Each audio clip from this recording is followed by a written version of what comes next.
Hi learners, welcome to Let's Crack Net. நம்ம UGC net set preparation பண்ணிட்டு இருக்கோம் paper ஒன்னுக்காக. So இன்னைக்கு நம்ம கிளாஸ்ல பார்க்க போறது லாஜிக்கல் ரீசனிங். லாஜிக்கல் ரீசனிங் அப்படிங்கிறது ஒரு விஷயத்த ஏன் சொல்றோம், அதுக்கான சரியான காரணத்தை வச்சு சப்ஸ்டான்ஷியேட் பண்ணுவோம். இது சரி இல்லை தப்பு அப்படின்னு பண்றது தான் லாஜிக்கல் ரீசனிங் அப்படின்னு சொல்லி. ஸோ ஒரு ஒரு விஷயத்த வந்து நான் ஆமா இது கரெக்ட், இது ட்ரூ, இது தப்பு அப்படின்னு சொல்றது எப்படி சொல்லுவோம்? சாதாரணமா இப்போ an apple is red in color. நம்ம எல்லாத்துக்குமே தெரியும் இல்லையா, ஆப்பிள்லாம் சிவப்பு கலர்ல இருக்கும். இது ஒரு ஸ்டேட்மெண்ட். இதைத்தான் நம்ம ப்ரொபோசிஷன் அப்படின்னு சொல்லி சொல்றோம். ஸோ அந்த ப்ரொபோசிஷன் அப்படின்னு சொல்லும் போது இன்னொன்னோட ரிலேட் பண்ணி சொல்றோம் இல்லையா. என்ன ரிலேட் பண்றோம்? ஆப்பிள் அப்படின்றது ஒரு விஷயம், ரெட் அப்படின்றது ஒரு விஷயம் இல்லைங்களா. ஆப்பிள் ஒரு ஆப்ஜெக்ட், ரெட்டும் ஒரு ஆப்ஜெக்ட் தான். அது ஒரு கலர் ஃபேமிலியை சேர்ந்தது. ஆப்பிள் ஒரு ஃப்ரூட் ஃபேமிலியை சேர்ந்தது. ஒரு ஃப்ரூட் ஃபேமிலியை கலர் ஃபேமிலியோட கம்பைன் பண்ணி சொல்றேன். அதுக்கு பேர் தான் கேட்டகாரிக்கல் ப்ரொபோசிஷன் அப்படின்னு சொல்லுவோம். Is a statement which relate two classes, ரெண்டு கிளாஸஸ் இல்ல ரெண்டு டிஃப்ரெண்ட் என்டிட்டியை நான் கனெக்ட் பண்ணி சொல்லும்போது லாஜிக்கா சொல்லணும்ல. அண்ட் ஆப்பிள் இஸ் ஆரஞ்சு கலர்னு சொன்னா நம்ம ஒத்துப்போமா? ஒத்துக்க மாட்டோம் இல்லையா. ஏன்னா நமக்கு தெரியும், நம்ம பார்த்துருக்கிறோம். ஆப்பிள் ஒன்று சிகப்பு கலர்ல இருக்கும், இல்லைன்னா பச்சை கலர்ல இருக்கும், இல்லைன்னா ரெட் அண்ட் எல்லோ காம்பினேஷன் கலர்ல இருக்கும், அவ்வளவுதான். யாராவது போய் ஆப்பிள் ஆரஞ்சு கலர்னு சொன்னா நம்ம ஒத்துப்போமா? ஒத்துக்க மாட்டோம். ஸோ ஒத்துக்க மாட்டோம்னு சொல்றோம் இல்லையா, அதுதான் ரீசனிங் அப்படின்னு சொல்றோம். ஸோ ரெண்டு டிஃப்ரெண்ட் கிளாஸஸை நான் கனெக்ட் பண்றேன். Two different class of objects that are connected, we call it as categorical proposition. இங்க example, all apples are red அப்படின்ற இந்த ஸ்டேட்மெண்ட்டை தான் நம்ம categorical proposition அப்படின்னு சொல்லி சொல்லுவோம். ஸோ கேட்டகாரிக்கல் ப்ரொபோசிஷன் அப்படின்னு சொன்னோம்னா அதுல 4 முக்கியமான காம்பனன்ட்ஸ் இருக்கும். பாருங்களேன், ஆல் ஆப்பிள்ஸ் ஆர் ரெட் அப்படின்னு சொல்றோம் இல்லையா, இதுதான் ஒரு கேட்டகாரிக்கல் ப்ரொபோசிஷன். இதுல என்னென்ன இருக்கு? ஒரு சப்ஜெக்ட் அப்படின்ற ஒரு டேர்ம் இருக்கும், ப்ரெடிகேட் அப்படின்னு ஒரு டேர்ம் இருக்கும், காப்புலான்னு இருக்கும், குவான்டிஃபைன்னு இருக்கும். மேம் என்ன மேம் பேரெல்லாம் பெருசு பெருசா இருக்கே? இல்லை, ஈஸியா இருக்கும் பாருங்களேன். சப்ஜெக்ட் அப்படின்னு சொன்னா என்ன அர்த்தம்? இப்போ நான் சப்ஜெக்ட்ன்றது ஆப்பிள்ஸை பத்தி பேசுறேன், அதனால இதுதான் என்னுடைய ப்ரப்போசிஷன் இருக்கக்கூடிய சப்ஜெக்ட். ஓகே, ஆப்பிள் என்னன்னு சொல்றேன், அது சிகப்பு கலர்ல இருக்கும் அப்படின்னு சொல்லி சொல்றேன். ஓகே, அது இன்னொரு கிளாஸ். ஸோ இதுக்கு பேரு ப்ரெடிகேட் அப்படின்னு சொல்லி சொல்லுவாங்க. அடுத்தது இந்த ஆப்பிளையும் ரெட்டையும் கனெக்ட் பண்ணுதுல, அதுக்கு பேரு காப்புலான்னு பேரு. அதுதான் இந்த grammatical link between subject and predicate are அப்படின்னு சொல்லுவோம். இப்போ இதை எல்லாத்தையும் apples are red, okay apples are red, அதுக்கு என்னப்போ என்ன சொல்லுவாங்க? எல்லா ஆப்பிளும் ரெட்டா, சில ஆப்பிள் மட்டும் ரெட்டா, சில ஆப்பிள் ரெட் இல்லையா, சில ஆப்பிள் மட்டும் ரெட்டா? சொல்றது புரிஞ்சுதா? எல்லாத்தையும் சொல்றேன்னா இல்ல கொஞ்சத்தை மட்டும் சொல்றேன்னா இல்ல எதையுமே நான் சொல்லலையா அப்படின்னு நான் சொல்லணும்ல. அதுக்காக வரதுக்கு பேர் தான் குவான்டிஃபையர்ஸ் அப்படின்னு பேரு. அதாவது எவ்வளவு விஷயத்த நான் சொல்றேன், எத்தனை விஷயத்த நான் சொல்றேன், பொதுவா சொல்றேன்னா இல்ல குறிப்பிட்டு சொல்றேன்னா அதைத்தான் நம்ம என்ன சொல்லுவோம்? குவான்டிஃபையர்ஸ்னு சொல்லுவோம். அதாவது ஆல் அப்படின்னு சொன்னா எல்லாத்தையும், நோ அப்படின்னு சொன்னா எதையுமே கிடையாது, சம் அப்படின்னு சொன்னா சிலதை மட்டும். சரிங்களா? ஸோ இதை தான் நம்ம என்ன சொல்லுவோம்? குவான்டிஃபையர்ஸ் அப்படின்னு சொல்லி சொல்லுவோம். Okay right. ஸோ சப்ஜெக்ட்னா என்ன, ப்ரெடிகேட்னா என்ன, காப்புலானா என்ன, குவான்டிஃபையர்னா என்னன்றது தெளிவா தெரியணும். உங்களுக்கு புரியலன்னா அப்படின்னா மறுபடியும் பின்னாடி போய் லைட்டா ஒரு பேக் பார்த்துட்டு வந்துருங்க. சரிங்களா? அடுத்தது, ஸோ இப்போ இந்த குவான்டிகாரிக்கல் ப்ரொபோசிஷனை வந்து பார்த்தோம் அப்படின்னா ரெண்டு முக்கியமான டெர்மினாலஜிஸ் இருக்குங்க. ஒன்று யூனிவர்சல், இன்னொன்று பர்டிகுலர். ஸோ இப்போ சொன்னேன் இல்லைங்களா, ஆல், நோ, சம் அப்படின்னு இருக்கும். இப்போ இந்த ஆல் அண்ட் நோ அப்படின்னா என்ன அர்த்தம் அப்படின்னு சொன்னா அதை யூனிவர்சல்னு சொல்லுவோம். எல்லா ஆப்பிளும், எந்த ஆப்பிளுமே கிடையாது அப்படின்னு சொல்லும்போது அது யூனிவர்சல் ஸ்டேட்மெண்ட் அப்படின்னு சொல்லுவோம். அப்போ எல்லா ஆப்பிளும் சிகப்பு கலர்ல இருக்குப்பா அப்படின்னு சொல்லும்போது அது என்னது? எல்லா ஆப்பிளும் சிகப்பு கலர்ல இருக்குங்கிறது யூனிவர்சல் அஃபர்மேட்டிவ் அப்படின்னு அர்த்தம். எல்லா ஆப்பிளும் சிகப்பு கலர்ல இருக்கு, பாசிட்டிவா சொல்றேன். அஃபர்மேட்டிவ்னா என்னது? பாசிட்டிவா சொல்றேன். அடுத்தது நெகட்டிவ். யூனிவர்சல் நெகட்டிவ்னா என்ன? எந்த ஆப்பிளுமே சிகப்பு கலர்லயே இல்லப்பா.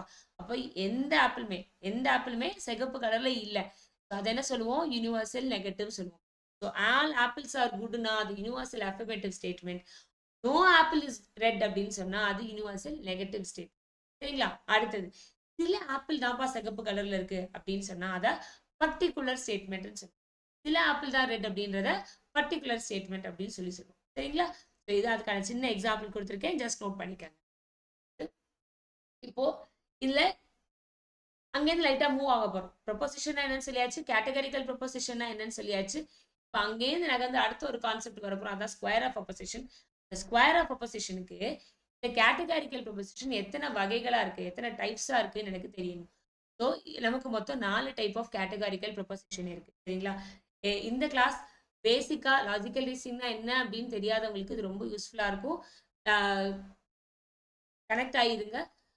பிடிச்சிருங்க சேனலை சப்ஸ்கிரைப் பண்ணி உங்கள் ஃப்ரெண்ட்ஸ்க்கு லைக் பண்ணுங்க, ஷேர் பண்ணுங்க. சரிங்களா? Right. So 4 type of proposition இருக்கு பாருங்களேன். A type, E type, I type and O type. A டைப்னா என்ன அர்த்தம் அப்படின்னா யூனிவர்சல் அஃபர்மேட்டிவ் ஸ்டேட்மெண்ட் அப்படின்னு. இ டைப் ஸ்டேட்மெண்ட்னா என்ன அர்த்தம் அப்படின்னா யூனிவர்சல் நெகட்டிவ் ஸ்டேட்மெண்ட் அப்படின்னு அர்த்தம். ஐ டைப் அப்படின்னா என்ன அர்த்தம் அப்படின்னா பர்டிகுலர் அஃபர்மேட்டிவ். பர்டிகுலர்னா என்ன அர்த்தம்? சில ஆப்பிள் தாப்பா சிகப்பு கலர்ல இருக்கு அப்படின்னு சில ஆப்பிள நான் பாசிட்டிவா சொல்றேன், அதனால particular affirmative. Some apples are not red, அதாவது some politicians are not liars. அப்ப நான் என்ன சொல்றேன், சில பேரை அவங்க ரெட்டா இல்ல அப்படின்னு சொல்றேன். அப்ப நாட்ன்ற இங்க டேர்ம் யூஸ் பண்ணும்போது அது பர்டிகுலர் நெகட்டிவா மாறிடும். சரிங்களா? ஸோ இதைத்தான் 4 விதமான கேட்டகாரிக்கல் ப்ரொபோசிஷன் அப்படின்னு சொல்லுவோம். இங்க பாருங்க, இங்க எக்ஸாம்பிள் கொடுத்துருக்கு, இதை நோட் பண்ணிக்கோங்க. இந்த பார்ட் வரைக்கும் இப்போ நோட் பண்ணுங்க, இதை நான் உங்களுக்கு எக்ஸ்பிளைன் பண்றேன். இப்போ குவான்டிட்டின்னு ஒரு டேர்ம் இருக்கு, குவாலிட்டின்னு ஒரு டேர்ம் இருக்கு. குவான்டிட்டினா என்ன? நம்பர்ஸ், எண்ணிக்கையில சொல்லும்போது குவான்டிட்டின்னு சொல்லுவோம். குவாலிட்டினா என்ன சொல்லுவோம்? தரத்தை பத்தி பேசும்போது, தரத்தை பத்தி பேசும்போது குவாலிட்டி அப்படின்னு சொல்லுவோம். பாசிட்டிவான ஆளுப்பா இவங்க, அவங்களோட குவாலிட்டி என்ன? ஒரு பாசிட்டிவான பர்சன். இவங்க சரியான, உங்க குவாலிட்டி சரியான நெகட்டிவான quality. So positive and negative நம்ம எப்படி சொல்லுவோம்? குவாலிட்டின்னு மென்ஷன் பண்ணுவோம். எண்ணிக்கையில கவுண்ட் பண்ணும்போது யூனிவர்சல்னா என்ன? எல்லாமே. பர்டிகுலர்னா என்ன? கொஞ்சம் மட்டும். அப்போ அந்த நம்பர்ஸை பத்தி சொல்லும்போது அதை குவான்டிட்டினும், அதோட தரத்தை பத்தி பேசும்போது குவாலிட்டினும் மென்ஷன் பண்ணுவோம். இப்போ இந்த ஏஇஐஓல எதெல்லாம் குவாலிட்டியை பத்தியும் எதெல்லாம் குவான்டிட்டியை பத்தியும் பேசுதுன்னு பார்க்கலாமா? இப்போ ஆல் பொலிட்டீஷியன் ஆர் லையர்ஸ். இப்போ இங்க ஆல் இருக்குங்களா? ஆல் அப்படிங்கிறது என்னது? எல்லாத்தையும். அப்போ அது யுனிவர்சல். ஓகே, எல்லாத்தையும் சொல்லுது. ஆர் லையர்ஸ், இப்போ இந்த இடத்துல எந்த நெகட்டிவுமே இல்லை, அதனால இது universal positive or universal affirmative அப்படின்னு அர்த்தம். அடுத்தது எடுத்துக்கோங்களேன். No politician are liars. இங்க குவான்டிட்டி என்னவா? யுனிவர்சல். யுனிவர்சல் எல்லாத்தையுமே சொல்றேன். இப்ப குவான்டிட்டி இங்க என்னது? யுனிவர்சல். நோ பொலிட்டீஷியன் சொன்னதுனால அதோட தரம் என்னமாயிடுச்சு? நெகட்டிவா மாறிடுச்சு. So universal negative. அடுத்தது some politician are liars. Some politicians என்ன? சில பேர் லையர்ஸ். So positive. உள்ள இருக்கிற இந்த லையரோட மீனிங் பார்க்காதீங்க, அந்த அந்த 2 கிளாஸஸை மட்டும் பாருங்க. ஸோ இப்போ சம் அப்படிங்கிறது என்னது? பர்டிகுலர். குவாலிட்டி என்னது? பாசிட்டிவ். சரிங்களா? அடுத்தது எடுத்தீங்கன்னா சம் பாலிட்டிஷியன்ஸ் ஆர் நாட்.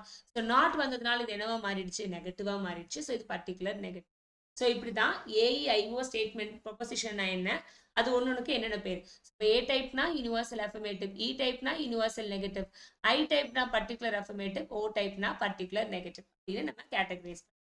கிளியருங்களா? இது வரைக்கும் உங்களுக்கு கிளியர் நினைக்கிறேன். இப்போ நம்ம இந்த டிஸ்ட்ரிபியூட்டட் டேர்ம்ங்கிறத வந்து நம்ம நாளைக்கு இன்னொரு கிளாஸ்ல இதை நான் என்னன்னு உங்களுக்கு எக்ஸ்பிளைன் பண்றேன். இது வரைக்கும் இப்போ நீங்க பார்த்துட்டுங்க. இப்போ நம்ம கொஸ்டின்ஸ் பார்க்கலாம். The proposition all men are mortal அப்படிங்கிறது என்ன டைப் ஆஃப் ஸ்டேட்மெண்ட்? பாருங்க, இங்க ஆல் கொடுத்துருக்கு, நெகட்டிவ் எதுவுமே இல்லை. அப்ப இது ஒரு யூனிவர்சல் ஸ்டேட்மெண்ட். இப்போ இந்த சிடி வராது, இங்க பாசிட்டிவா இருக்கிறனால இது யூனிவர்சல் அஃபர்மேட்டிவ் ஸ்டேட். கிளியருங்களா? அடுத்த ஒரு example. Universal or particular is a classification of proposition on the basis of what? இப்போ ஒரு விஷயத்தை யூனிவர்சல் பர்டிகுலர் அப்படின்னு நம்ம சொல்றோம் இல்லைங்களா? அதாவது ஆல்னோ இல்ல நோனோ இல்ல சம்முனோ சொல்றோம் இல்லைங்களா? இதை எதை பொறுத்து நம்ம சொல்றோம்? இப்பதான் நான் சொன்னேன், ஆல், நோ, சம் இதெல்லாம் வந்து சொல்லும்போது நம்ம குவான்டிட்டியை பத்தி பேசுவோம். இதை பத்தி குவான்டிட்டி, அதோட எண்ணிக்கையை பத்தி பேசுவோம். ஸோ இதுவே இப்போ நான் வந்து அஃபர்மேட்டிவ், அதாவது பாசிட்டிவ் ஆர் நெகட்டிவ் அப்படின்னு சொல்லி நான் கிளாசிஃபை பண்ணினேன் அப்படின்னா அது எதை பேஸ் பண்ணியிருக்கும்? குவாலிட்டியை பேஸ் பண்ணியிருக்கும். சொல்றது புரிஞ்சுதுங்களா? அது குவாலிட்டியை பேஸ் பண்ணி அந்த ப்ரொபோசிஷனை பிரிப்பாங்க.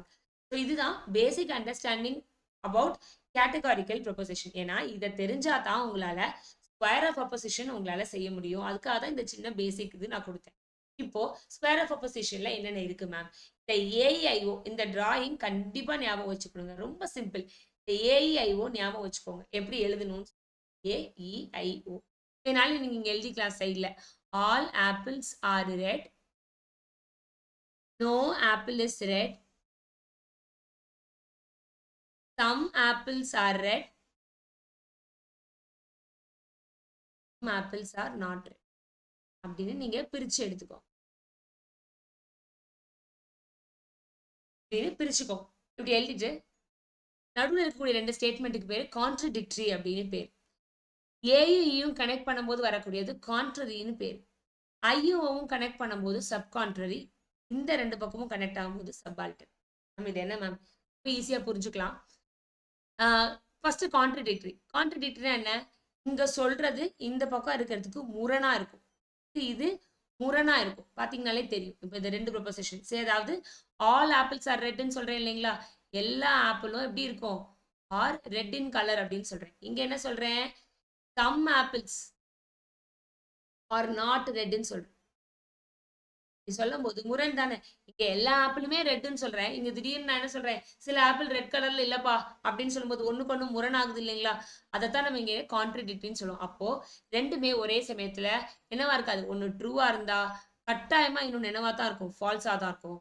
ஒண்ணு ஃபால்ஸா இருந்தா இன்னொன்னு கட்டாயமா ட்ரூவா தான் இருக்கும். இதுக்கு பேரு தான் கான்ட்ரடிக்டரி அப்படின்னு சொல்லுவாங்க. ஜஸ்ட் இந்த இதை ஞாபகம் வச்சுக்கோங்க. அடுத்தது கான்ட்ரரினா இது எல்லா ஆப்பிளும் ரெட் கலர்ல இருக்குப்பா அப்படின்னு சொல்லியாச்சு.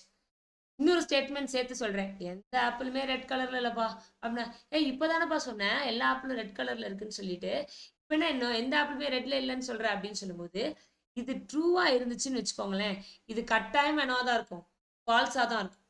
இது ட்ரூவா இருக்கும்போது இது கட்டாயமா என்னவா தான் இருக்கும், ஃபால்ஸா தான் இருக்கும். அதே மாதிரி நோ ஆப்பிள்ஸ் ஆர் ரெட்ங்கிறது ட்ரூவா இருக்கும்போது கட்டாயமா இது என்னவா தான் இருக்கும், ஃபால்ஸா தான் இருக்கும். இது ஓகே.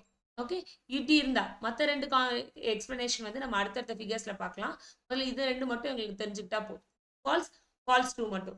இந்த அன்டிட்டர்மைண்ட்னு ஒன்று இருக்கு இல்லைங்களா, இது அடுத்தடுத்த கிளாஸ் நான் போகும்போது உங்களுக்கு நான் சொல்றேன்.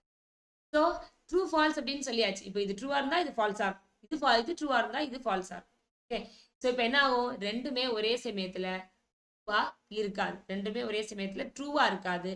அதே சமயத்துல இது ரெண்டுமே எப்படி இருக்கும், யூனிவர்சல் ப்ரொபோசிஷனா இருக்கும். என்னவா இருக்கும், யூனிவர்சல். பாத்தீங்களா, இது ஆல் இது நோ, அப்ப யூனிவர்சல் ப்ரொபோசிஷனா இருக்கும். எப்போ இது ட்ரூவா இருக்கும் பட்சத்துல இது ட்ரூவா இருக்க முடியாது. சைமல்டேனியஸா ரெண்டுமே காண்ட் பி ட்ரூ டுகெதர். டிடின்னு ஞாபகம் வச்சுக்கோங்க, டிடின்னு ஞாபகம் வச்சுக்கோங்க.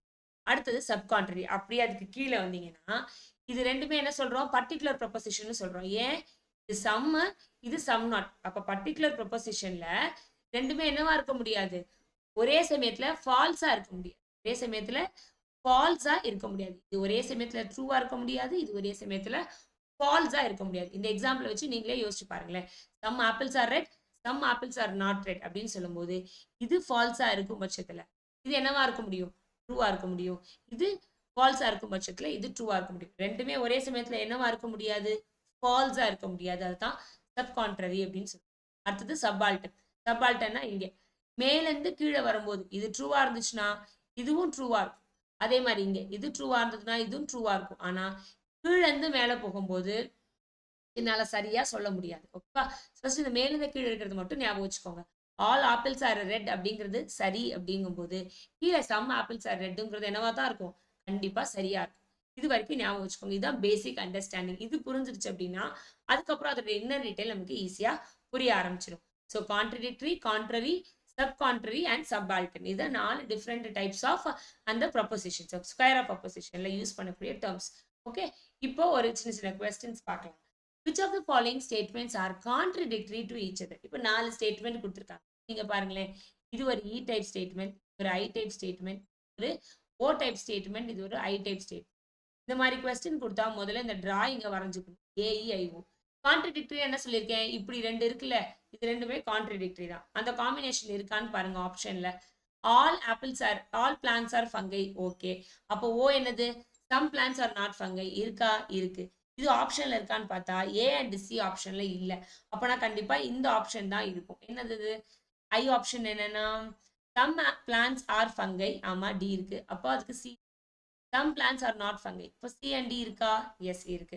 அப்போ இதனுடைய ரைட் ஆன்சர் என்ன அப்படின்னு சொல்லி பாத்தீங்கன்னா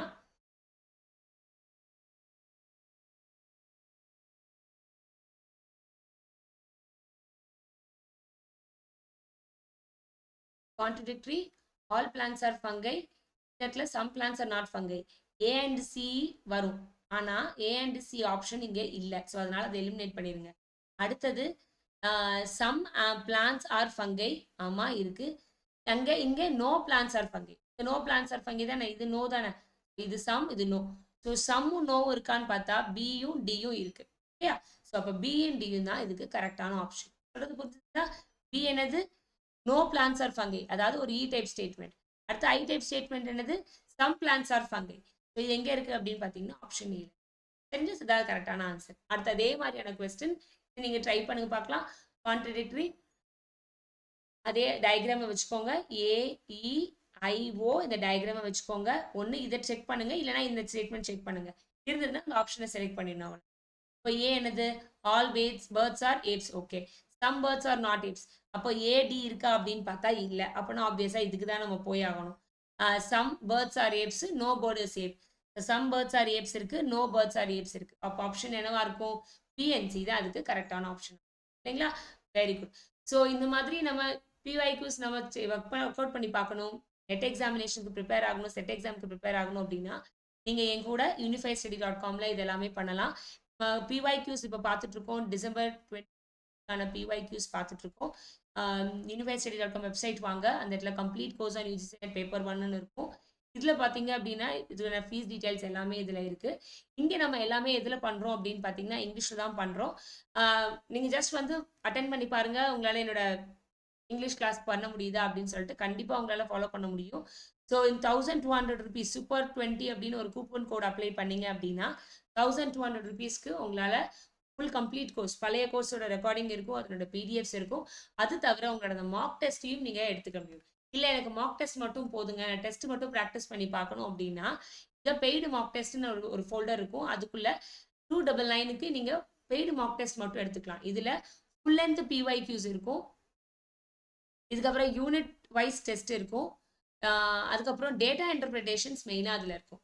நீங்கள் வேணுனாலும் வந்து ஆக்சஸ் பண்ணிக்கலாம். unifiedstudy.com அப்படின்ற வெப்சைட் போய் பாருங்கள். கீழே நான் டிஸ்கிரிப்ஷனில் லிங்க் கொடுத்துருக்கேன். அது மூலமாகவும் நீங்கள் உள்ளே வந்து பார்க்கலாம். சரிங்களா? Okay. Next question. which of the following are the contrary to each other? contrary அப்படின்னு சொன்னா என்ன அர்த்தம்? contrary அப்படின்னு சொன்னா என்ன அர்த்தம்? இப்போ தான் சொன்னேன் இல்லையா? இதுதான் contrary. ஏ டைப் அண்ட் இ டைப்பை தான் நம்ம கான்ட்ரரி அப்படின்னு சொல்லுவோம். இதுக்கான ஆன்சர் என்ன அப்படிங்கிறத நீங்கள் கீழே எனக்கு கமெண்ட் செக்ஷனில் கொடுங்க. நாளைக்கு இதனோட கண்டினியூஷன் பார்ட்டா, செகண்ட் பார்ட்டா நம்ம இன்னும் கொஞ்சம் டீடைல்டு கொஸ்டின்ஸ், இப்போ ரீசெண்டாக கேட்கக்கூடிய கொஸ்டின்ஸ்லாம் நம்ம இன்னும் கொஞ்சம் பார்க்கலாம். இதுவுமே கூட டிசம்பர் 2023 ஜூனில் கேட்கக்கூடிய ஒரு கொஸ்டின் தான். இன்னும் கொஞ்சம் டீடைல்டான கொஸ்டின்ஸ் எல்லாத்தையுமே நம்ம நாளைக்கு செஷனில் நம்ம பார்க்க போகிறோம். Part 2 of the square of opposition பார்க்க போகிறோம். டவுட்டாக இருக்கிறவங்க மறுபடியும் போய் இதை ரிவைஸ் பண்ணி பாருங்க. கண்டிப்பாக உங்களுக்கு புரியும். யாரெல்லாம் புதுசோ அந்த சேனலை சப்ஸ்கிரைப் பண்ணுங்க, லைக் பண்ணி உங்கள் ஃப்ரெண்ட்ஸோட ஷேர் பண்ணிக்கோங்க. நாளைக்கு நம்மளுடைய செகண்ட் கண்டிப்பாக. ஓகே, டாடா, பாய்.